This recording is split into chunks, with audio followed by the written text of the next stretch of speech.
పథకం ప్రకారం జగదీష్ రెడ్డిని సస్పెండ్ చేశారని మాజీ మంత్రి హరీష్ రావు మండిపడ్డారు. స్పీకర్ స్థాయి తగ్గించేలా కాంగ్రెస్ నిర్ణయాలు ఉన్నాయన్నారు. స్పీకర్గా గడ్డం ప్రసాద్ని ఏకగ్రీవం అయ్యేలా చేశామని ఆయన గుర్తు చేశారు. సభలో ప్రభుత్వం కక్ష సాధింపు చర్యలకు దిగుతోందని ఫైర్ అయ్యారు.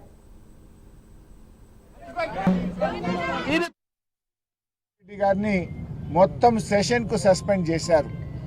అంటే శాసనసభ అనేటువంటిది ఇలా ఉన్నది ఎందుకు? ప్రతిపక్షం ప్రశ్నించడానికే ఉంటుంది, ప్రభుత్వ తప్పిదాలను ఎత్తి చూపడానికే ఉంటుంది, ప్రజల కష్టాలను శాసనసభ ద్వారా ప్రభుత్వం దృష్టికి తీసుకుపోయి పరిష్కరించడానికే ప్రతిపక్షం ఉంటుంది.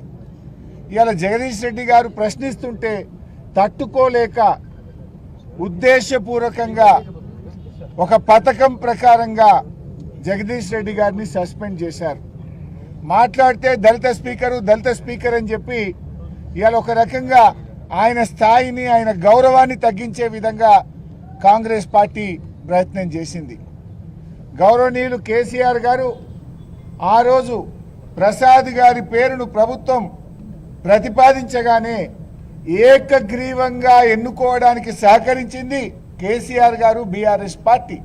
అంటే